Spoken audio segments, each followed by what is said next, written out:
Boleh.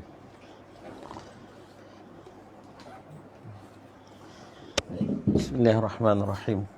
Hadratin Nabi Mustafa Sayyidina Muhammad sallallahu alaihi wasallam wa ila masyayikhina syai'ulillahi lahumul fatihah. A'udzu billahi minasyaitonir rajim. Bismillahirrahmanirrahim. Alhamdulillahi rabbil alamin arrahmanir rahim maliki yaumiddin. Iyyaka na'budu wa iyyaka nasta'in ihdinas siratal mustaqim siratal ladzina an'amta 'alaihim ghairil maghdubi 'alaihim waladdallin amin. Bismillahirrahmanirrahim. Assalamualaikum warahmatullahi wabarakatuh. Alhamdulillahi rabbil alamin wa bihi nasta'in 'ala umurid dunya waddin. Allahumma salli 'ala nuril anwar wa sirril asrar wa triyaqil aghyar wa miftahi babil yasar Sayyidina Muhammadan al-Mukhtar wa alihi al-athhar wa ashabihi al-akhyar adada ni'amillah wa ifdalih. Subhanaka la ilma lana illa ma 'allamtana innaka antal alimul hakim. Allahumma anfa'na bima 'allamtana wa 'allimna ma yanfa'una wa zidna 'ilma. Rabbi shrah li sadri wa yassir li amri wa hlul 'uqdatam min lisani yafqahu qawli. Wa la hawla wa la quwwata illa billahil 'aliyyil 'azim. ولا حول ولا قوة إلا بالله العلي العظيم ولا حول ولا قوة إلا بالله العلي العظيم وبعد. Alhamdulillah, kita rafa'kan rasa syukur kepada Allah Subhanahu wa taala dengan izin dan rahmat kasih sayang Allah Subhanahu wa taala memberi peluang kepada kita untuk hidup dalam keadaan sihat dan diberi peluang kepada kita untuk mengisi ruang waktu di antara maghrib dan isyak ini. Kita isi sikit dengan pembacaan hadis Nabi SAW yang mana kita gunakan kitab ataupun buku 40 hadis penawar hati yang disusun oleh Syekh Ahmad Fahmi Zamzam hafizahullah ta'ala. Dan alhamdulillah pada malam ini kita bicarakan pada hadis yang ke-13. Pada hadis yang ke-13, sebelum tu saya menjawab juga salam bagi yang menonton dengan lafaz Waalaikumsalam warahmatullahi wabarakatuh. Moga-moga bermanfaat bagi saya dan bagi yang mendengar. Yang mana kita bacakan pada malam ini hadis Nabi SAW yang diletakkan tajuk oleh penyusun di hadis yang ke-13, diusir daripada syurga, diusir daripada syurga. Wa bi sanadil muttasil an Abdullah bin Mas'ud radhiyallahu anhu anin Nabi sallallahu alaihi wasallam qala لا يدخل الجنة من كان في قلبه مثقال ذرة من كبر فقال رجل إن الرجل يحب أن يكون ثوبه حسنا ونعله حسنة قال إن الله جميل يحب الجمال الكبر بطر الحق وغمط الناس رواه مسلم. Yang mana artinya daripada hadis ini, daripada Abdullah bin Mas'ud radhiyallahu anhu, Rasulullah sallallahu alaihi wasallam bersabda, tidak akan masuk syurga seseorang yang ada di dalam hatinya sifat takbur ataupun sifat kesombongan, sekalipun hanya seberat debu. Lalu ada seorang di antara sahabat yang bertanya, sesungguhnya ada seseorang yang mahu bahawa pakaiannya itu baik dan sandalnya Pun kasutnya itu baik. Nabi SAW menjawab, sesungguhnya Allah Subhanahu wa taala itu indah dan suka kepada keindahan. Takbur itu, apa yang dimaksudkan dengan takbur itu? Nabi kata takbur itu menolak yang benar dan menghina orang lain. Hadis riwayat Imam Muslim rahimahullahu taala. Baik, hadis ini diriwayatkan oleh seorang sahabat Nabi SAW, sahabat Nabi yang bernama Abdullah bin Mas'ud. Abdullah bin Mas'ud radhiyallahu anhu. Kita tengok serba sedikit tentang periwayat hadis ini, iaitu seorang sahabat yang agung, seorang sahabat Nabi SAW yang mulia, iaitu Sayyidina Abdullah bin Mas'ud radhiyallahu anhu. Antara perawi-perawi hadis yang sering kali kita dengar hadis-hadis yang diriwayatkan selain daripada Abu Hurairah, kita dengar sebelum ini Abdullah bin Abbas, Abdullah bin Umar, yang selalu juga kita dengar sahabat yang kerap meriwayatkan hadis daripada Nabi SAW yang sampai kepada kita adalah Abdullah bin Mas'ud radhiyallahu anhu. Abdullah bin Mas'ud ini, dia ni memeluk Islam di Mekah. Memeluk Islam di Mekah. Dan setelah dia memeluk Islam di Mekah, kemudian di Mekah itu dalam satu peristiwa hijrah Nabi SAW, hijrah Nabi SAW bersama dengan Sayyidina Abu Bakar. Maka melalui satu kawasan yang di situ Abdullah bin Mas'ud sedang mengembala kambing, mengembala biri-biri. Oleh kerana dahaganya ketika itu, Abu Bakar dengan Rasulullah SAW melihat Abdullah bin Mas'ud sedang mengembala kambing dan menghampiri beliau dan menyatakan, bolehkah kami ambil susu daripada kambing ini, kambing yang kamu pelihara ni? Abdullah bin Mas'ud ketika merupakan seorang yang berakhlak tinggi, katanya, kambing ini bukan milik aku, kan, bukan milik aku, ada tuan dia. Kemudian Rasulullah SAW kata, kalau begitu aku minta kepada kamu kambing yang kurus, yang tidak mempunyai susu. Kemudian Abdullah bin Mas'ud kata, terserah kepada kamu. Kemudian baginda Nabi SAW mengambil seekor kambing yang kurus, tak ada susu di kantungnya tu. Kemudian Rasulullah SAW mengusap kantung susu kambing itu.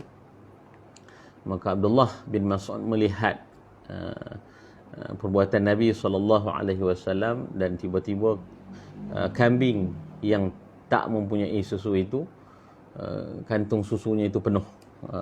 Ini mukjizat Nabi SAW, menimbulkan kekaguman kepada Abdullah bin Mas'ud. Maka Rasulullah SAW dan Abu Bakar minum daripada kambing tersebut. Minum daripada kambing tersebut. Kemudian Abdullah bin Mas'ud sebut kepada Nabi SAW, alimni, ajarkan aku. Kerana kagum dia dengan mukjizat Nabi SAW, Abdullah bin Mas'ud sebut kepada Rasulullah SAW, alimni.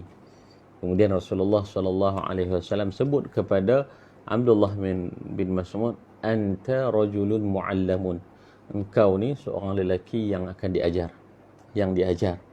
Maka berkat doa Nabi SAW, Abdullah bin Mas'ud ini merupakan seorang yang banyak menghafal secara langsung ayat-ayat Al-Quran daripada Nabi SAW, sehingga sebanyak 70 surah yang dihafal secara langsung daripada Nabi SAW Al-Quran itu.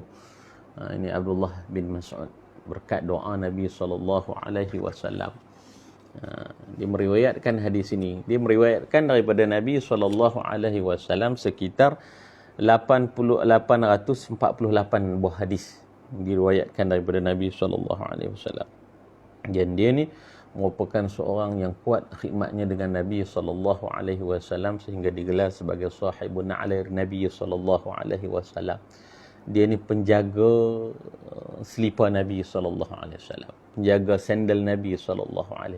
Ketika Nabi SAW memecat seliparnya atau seliparnya, maka dia cepat-cepat ambil dan pegang, meletakkan di lengannya, dilindungi oleh jubahnya. Itu selipar Nabi SAW. Ketika Nabi SAW ingin memakaikan seliparnya, maka Nabi Abdullah bin Mas'ud cepat-cepat memakaikan kepada Nabi SAW seliparnya. Itu kuatnya khidmat Abdullah bin Mas'ud kepada Nabi SAW.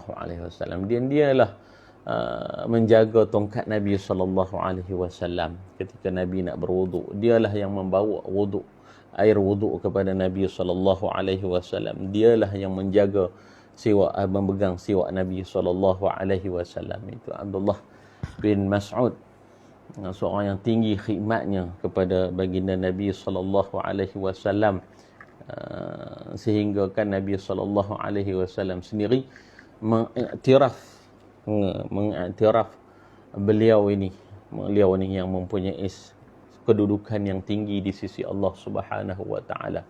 Satu hari dia bersama dengan sahabat Nabi sahabat dan Rasulullah SAW, dia panjat pokok. Kemudian disaksikan oleh sahabat dan Rasulullah SAW ketika angin bertiup, dia punya seluar itu terselak sehingga menampakkan betisnya yang kecil. Dia ni Abdullah bin Mas'ud ni kecil, sehingga bila sahabat-sahabat tengok betis dia ni, sahabat-sahabat tertawa kerana kecilnya betisnya. Kemudian Rasulullah SAW bertanya kepada sahabat, mimma tadhakun, apa yang menyebabkan kamu ni gelak?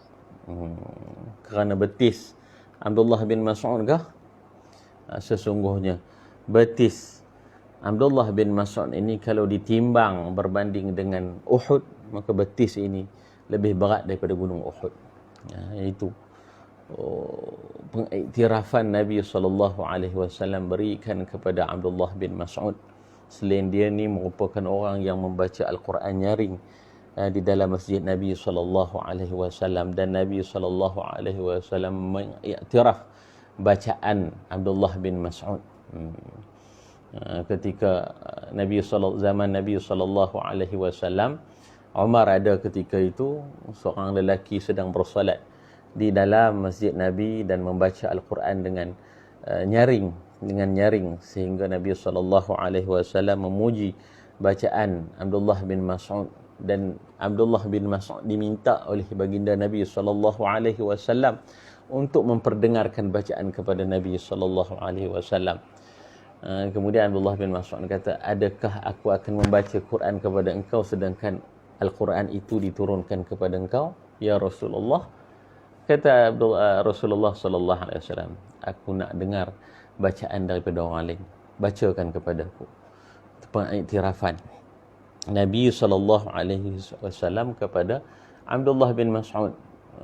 Sehingga kan ketika zaman Umar bin Al-Khattab radhiyallahu anhu, Abdullah bin Mas'ud berada di Iraq. Dan Abdullah bin Mas'ud ni dia sering baca bacaan Al-Quran secara nyaring, sehingga didengar oleh orang-orang Iraq. Bacaan Abdullah bin Mas'ud ini macam lain daripada mereka biasa mendengar, sehingga kan antara penduduk Iraq tu datang kepada Sayyidina Umar mengadukan kepada Sayyidina Umar akan bacaan yang lain yang mereka dengar daripada Abdullah bin Mas'ud. Ketika mendengarkan aduan tersebut tanpa diberitahu siapakah yang membaca tersebut, Sayyidina Umar marah kerana mengkhawatiri Al-Quran ini dimain-mainkan. Tetapi ketika Sayyidina Umar bertanyakan kepada orang yang mengadu hal tersebut, siapakah yang membaca tersebut, maka disebutkan yang membaca tersebut adalah Abdullah bin Mas'ud. Maka Umar lantas tersenyum dan terdiam, kerana Umar kata,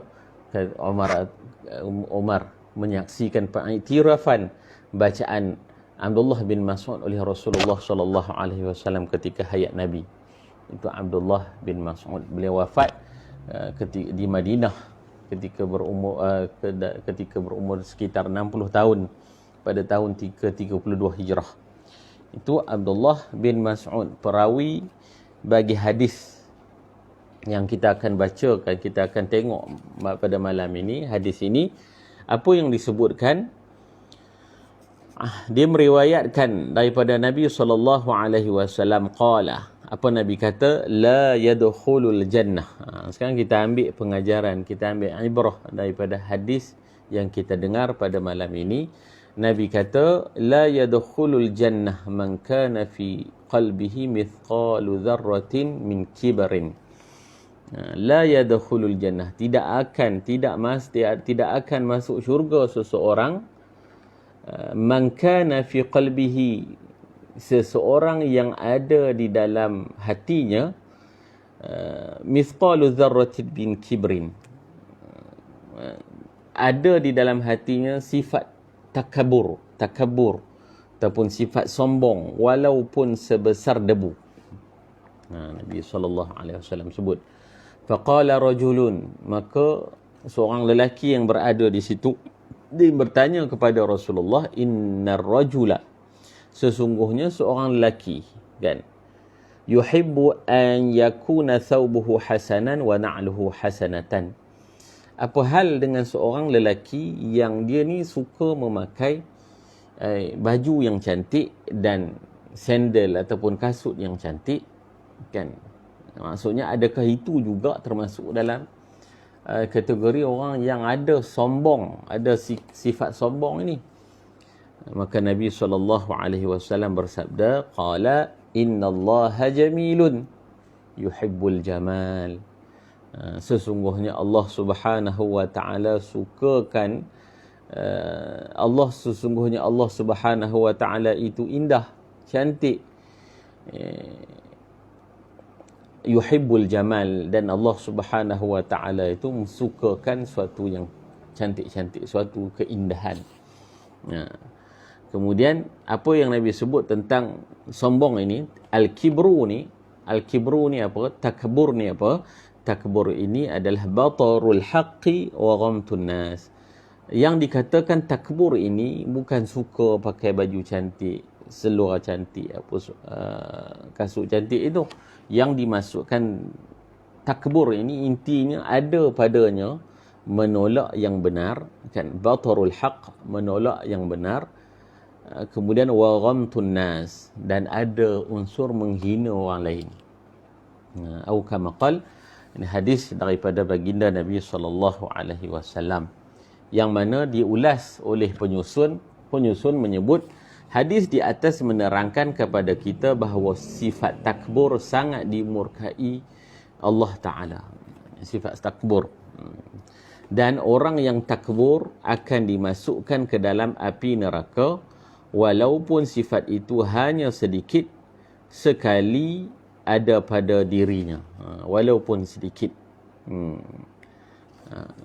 Kemudian orang yang sombong bererti merebut sifat kebesaran Allah Ta'ala, kerana Allah Subhanahu wa Ta'ala di dalam hadis qudsi yang disebut oleh baginda Nabi SAW, Allah Subhanahu wa Ta'ala berfirman, al-kibriya uridai,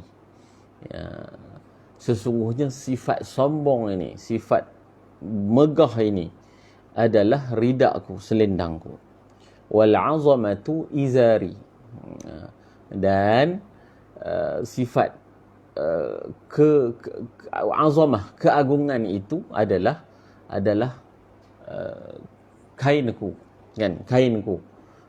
Kemudian Allah Subhanahu wa taala sebut apa? Faman naza'ani faman naza'ani, siapa yang mengambil sifat tersebut daripadaku, minhuma faqadhaftuhu finnar, maka aku akan campakkan dia ke dalam api neraka. Itu hadis yang Nabi SAW riwayat sebut kepada kita tentang firman Allah Subhanahu wa taala melalui hadis qudsi, al-kibriya'u ridai. Allah sebut sifat kebesaran ini tidak boleh diambil daripada Allah Subhanahu wa taala. Sebenarnya Allah Taala sahaja yang layak untuk membesarkan dirinya, dan barang siapa yang mahu merebut sifat ini daripadanya, ia pasti akan memusnahkan orang itu dan akan menjerumuskannya ke dalam jurang api neraka. Ke dalam jurang api neraka. Maka manusia ini tidak boleh ada di dalam hati dia sifat sombong.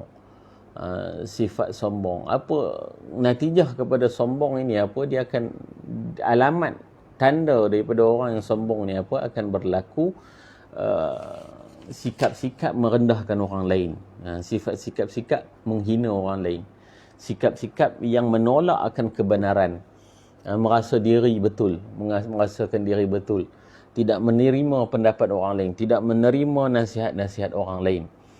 Itu antara natijah ataupun buah daripada orang yang ada di dalam diri dia ini adalah, ada pada diri dia ini sifat sombong, yang Allah Subhanahu wa taala murka kepada orang yang di dalam dirinya ada pada sifat, ada di dalam dirinya itu sifat sombong.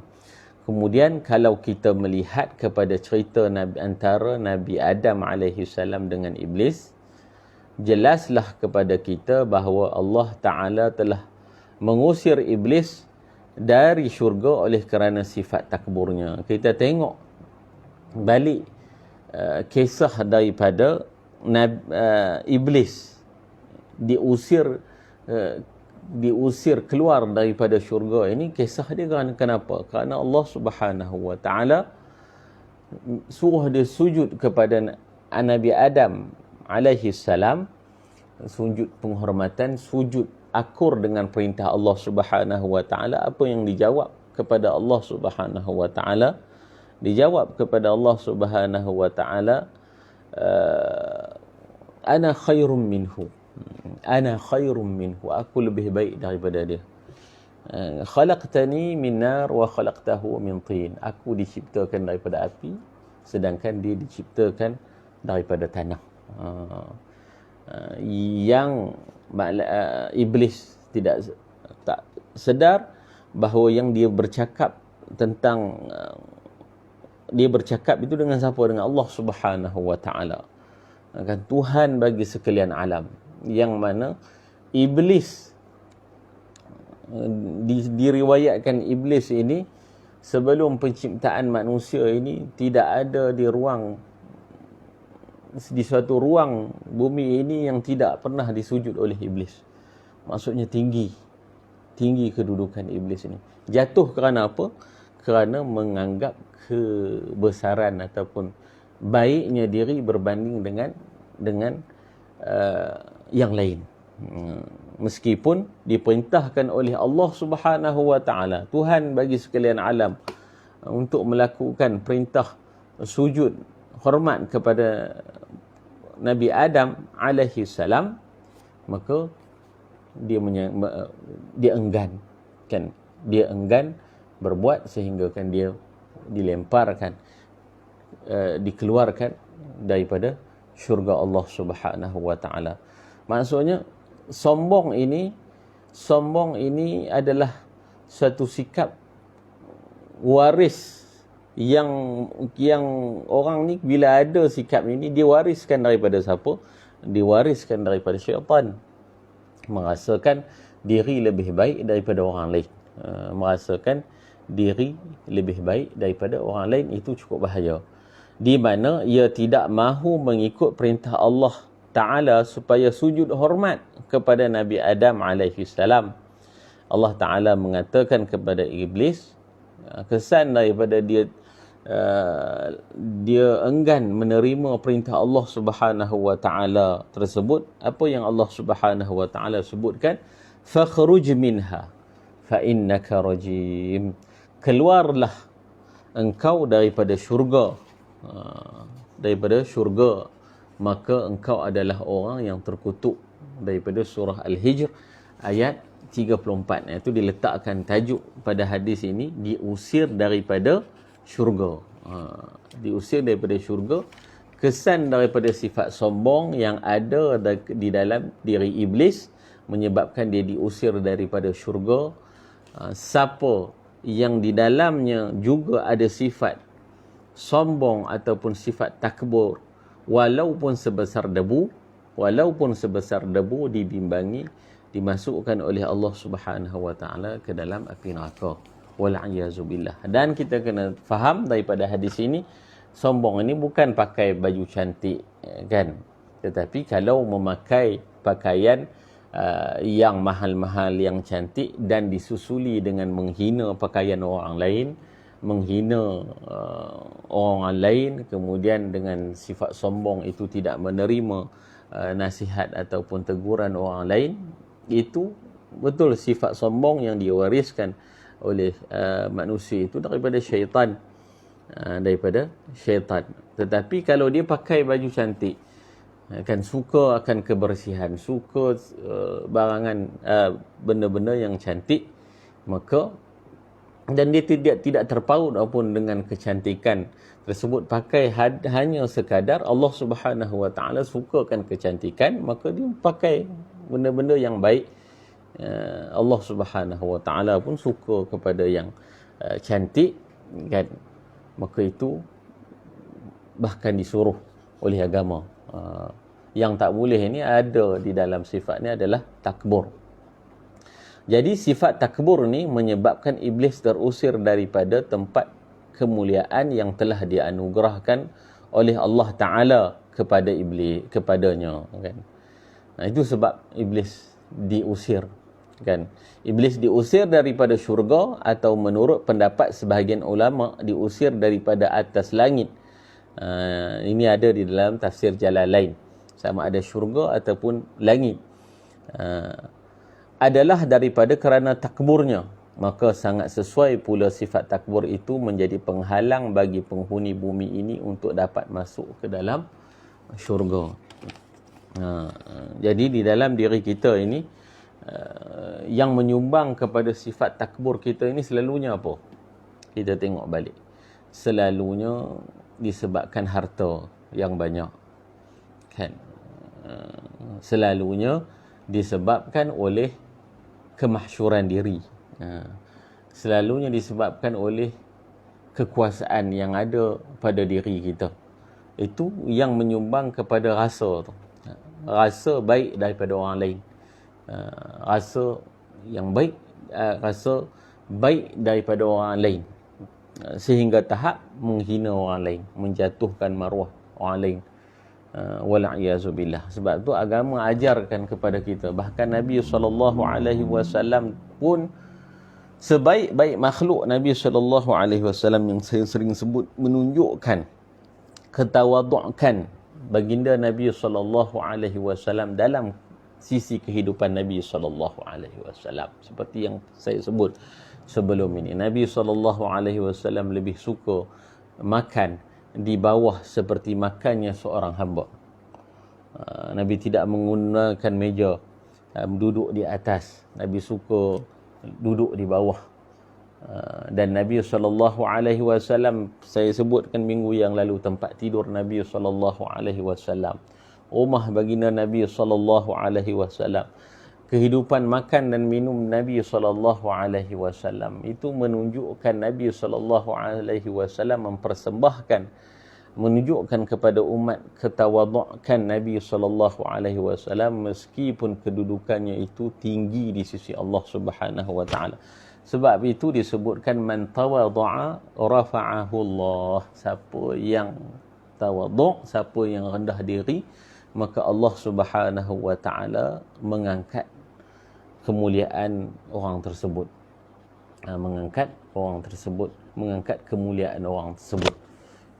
Secara hakikatnya pun kita nak berbangga kerana apa? Kerana apa kita nak bangga? Kita tidak ada sebab untuk kita berbangga, sedangkan kita ini lahir ke dunia ini pun kalau kita tengok daripada setitis air yang hina. Kita lahir di dunia ini pun kerana setitis air yang hina. Kemudian kita lahir dalam keadaan lemah, tidak mampu berjalan. Kemudian Allah Subhanahu Wa Taala mengizinkan kepada kita berjalan, berlari dan mencari rezeki. Ini semua perkara-perkara yang diizinkan oleh Allah Subhanahu Wa Taala. Kenapa perlu ada di dalam diri seseorang itu sifat takbur, kan? Sifat takbur, kerana semua yang didapat, semua yang diperolehi adalah kurniaan daripada Allah Subhanahu Wa Taala. Sebab itu rawatan untuk mengelakkan diri kita daripada bersifat takabur, kan? Ulama sebut apa? Man arafa rabbah faqad arafa nafsah, ataupun man arafa nafsah faqad arafa rabbah. Siapa yang kenal diri dia, maka dia kenal Allah Subhanahu Wa Taala. Ataupun siapa yang mengenal Allah, Tuhannya, dia mengenalkan diri dia. Dia melihat diri dia ini lemah, maka dia akan mengetahui bahawa Tuhan yang menciptakan itu sangat kuat. Dia mengetahui bahawa diri dia ini hina, maka yang dia akan mengetahui bahawa Allah Tuhan yang menciptanya ini adalah suatu zat yang mulia. Dia mengetahui bahawa diri dia ini memerlukan pertolongan orang lain dalam segenap kehidupan dia.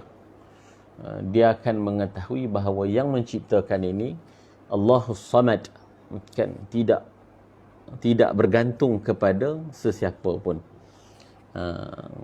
Kena sedar diri, kan, bahawa kita nak takbur dengan siapa? Dengan makhluk lain, sedangkan makhluk-makhluk lain di sekitar kita, kita memerlukan mereka.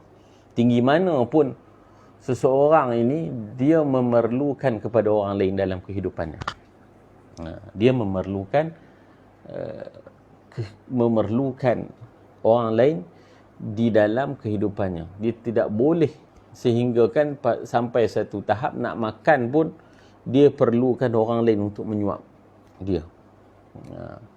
Jadi kenapa perlu kita ada di dalam diri kita sifat takbur, sifat takbur.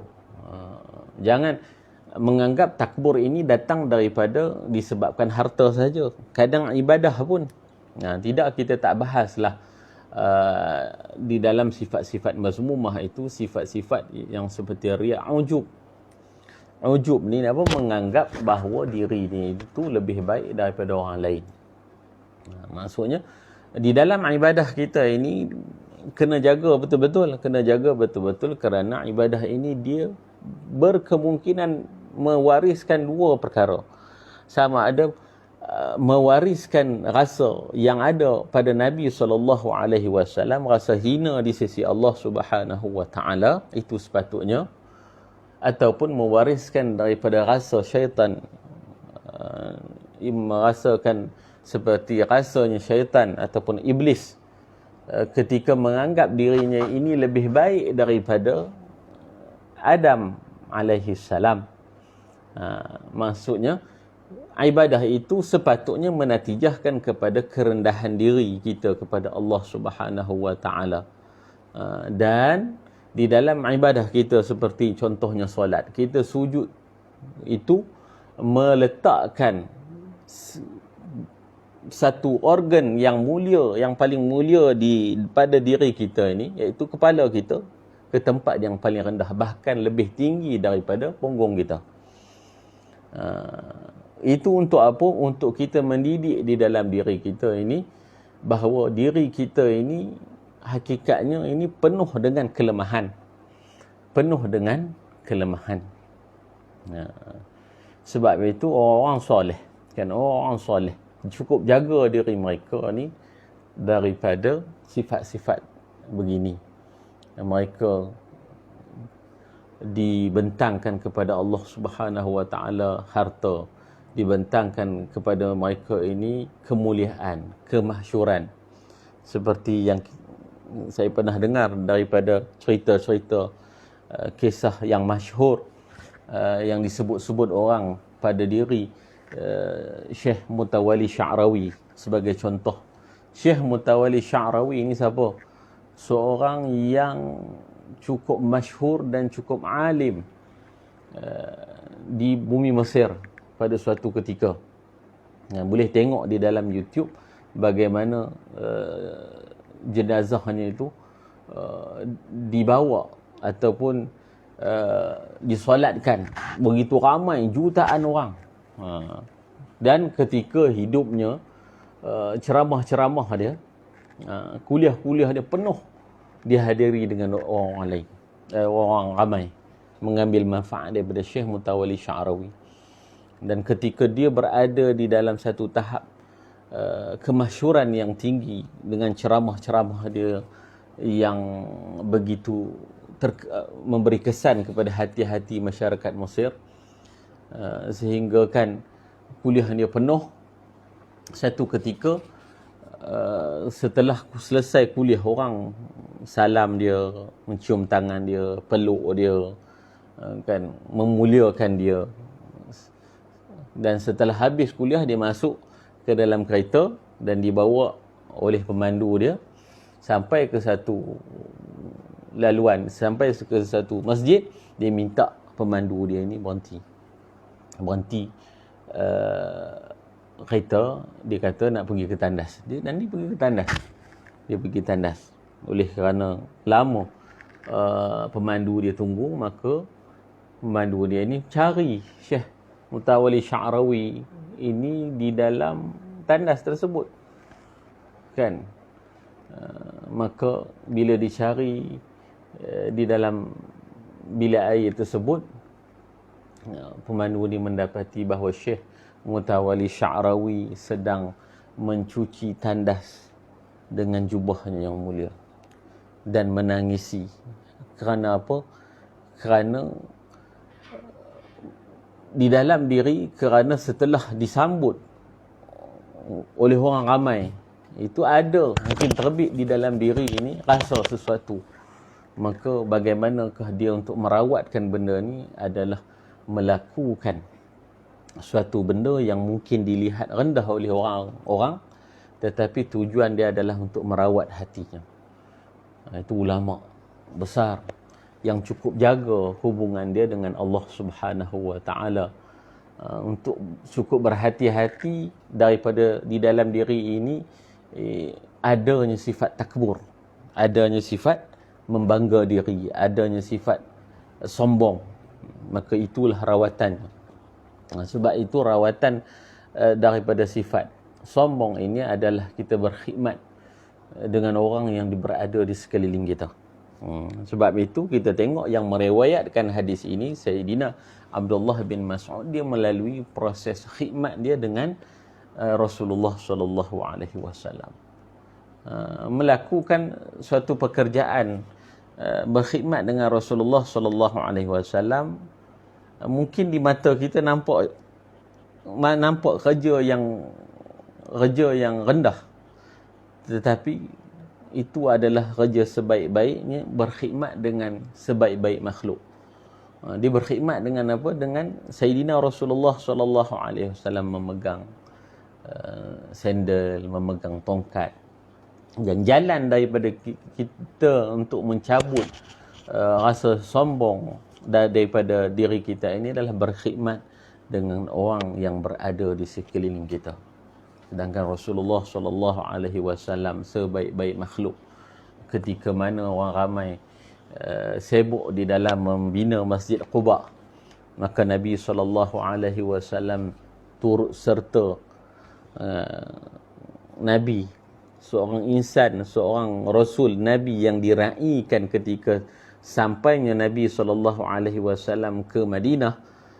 Masjid yang pertama dibina itu Masjid Quba. Maka dibina oleh sahabat sebuah masjid, maka Nabi SAW pun turut di dalam proses pembinaan tersebut. Nabi mengangkat batu-batu ketika mana sahabat lain nampak tak patut seorang Nabi ini mengangkat batu-batu, dan dia meminta, ya Rasulullah pergi berehat, minta saya yang buat ini. Maka Rasulullah SAW kata apa? Pergi ambil batu lain, banyak lagi batu, ini batu aku angkat. Itu Nabi SAW memaparkan kepada kita, Sayyidun Nas khadimuhum, penghulu bagi manusia itu adalah khadam ataupun sentiasa berkhidmat kepada manusia yang lain. Itu cara untuk kita mencabut sifat takbur yang ada di dalam diri kita. Itulah berkhidmat dengan orang yang berada di dalam sekeliling kita. Sebab itu agama cukup mementingkan tentang apa, seorang mukmin ini mestilah mendatangkan manfaat kepada orang lain. Contoh dalam hal jiran, kan, menolong jiran, menghormati jiran, memberi sesuatu kepada jiran, itu jalan kepada kita merawat sifat sombong, takbur, merasa lebih baik daripada orang lain. Contoh dari segi jiran, dalam hubungan seorang murid dengan guru, menghormati guru, berkhidmat dengan guru, dan menyukakan guru, itu adalah jalan untuk kita mencabut rasa takbur, rasa sombong yang ada di dalam diri kita. Kenapa? Kerana disebutkan di dalam hadis ini, walaupun sebesar debu. Wal'iyazubillah. Moga-moga Allah Subhanahu wa taala menyelamatkan kita daripada mempunyai perasaan takbur ataupun sombong, yang kita minta ampun daripada Allah Subhanahu wa taala. Dan rawatan terbesar ataupun ubat bagi mengatasinya tidak lain tidak bukan adalah sentiasa ingat akan Allah Subhanahu wa taala, ingat ataupun berzikir kepada Allah Subhanahu wa taala, dan mensyukuri akan nikmat daripada Allah Subhanahu wa taala. Mensyukuri setiap nikmat yang dianugerahkan kepadanya adalah jalan untuk kita merawat daripada diri kita ini mempunyai sifat takbur, kan. Apabila merasa diri kita seorang yang hebat, kita kena faham bahawa di atas kita ini ada ramai lagi yang lebih hebat, kan. Dan apabila merasa diri ini kurang dari segi syukur kepada Allah Subhanahu wa taala, maka diajarkan untuk kita melihat orang yang lebih rendah daripada kita agar kita mensyukuri apa yang kita dapat. Itu yang diajarkan oleh Sayyidina Rasulullah sallallahu alaihi wasallam kepada Abu Zar Al-Ghifari. Kamu ni dalam bab nikmat, kamu kena tengok orang yang rendah daripada kamu agar kamu syukuri.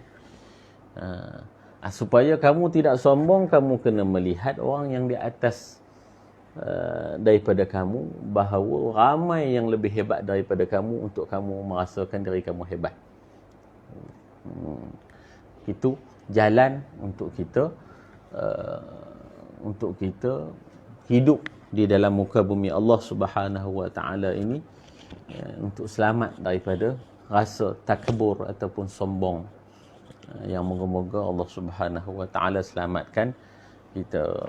Wallahu alam. Moga-moga hadis yang ringkas ini kita dapat ambil pengajaran daripadanya, dan kita menjadi seorang hamba Allah Subhanahu wa taala yang punya sifat tawaduk sesama manusia, dan moga-moga itu adalah jalan kepada kita untuk mendapatkan syurga Allah Subhanahu wa taala dan mendapat keredaan daripada Allah Subhanahu wa taala. Yang baik itu daripada Allah Subhanahu wa taala, maka dan sebaliknya daripada kelemahan saya. Terima kasih atas perhatian. Aqulu qawli hadza wa astaghfirullahal azim li wa lakum. Sallallahu ala sayyidina Muhammad. Subhana rabbika rabbil izzati amma yasifun.